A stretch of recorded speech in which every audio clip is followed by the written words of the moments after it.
The pyramids of Giza, built over 4,500 years ago, are a testament to ancient engineering and ambition. The Great Pyramid, originally standing at 481 feet, was the tallest man-made structure for over 3,800 years. Constructed for Pharaoh Khufu, it was part of a complex that included two other pyramids and the iconic Sphinx. These monumental structures were built using millions of limestone blocks, each weighing around 2.5 tons. The precision of their alignment with the cardinal points is astonishing, showcasing the Egyptians' advanced understanding of astronomy. Interestingly, the pyramids served not just as tombs but as symbols of the pharaoh's divine power and a means to ensure their safe passage to the afterlife. The labor force was likely composed of skilled workers, not slaves, who were well-fed and housed nearby.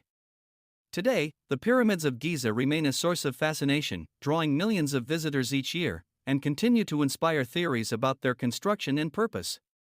They are not just relics of the past, they are enduring symbols of human ingenuity and the mysteries of ancient civilization.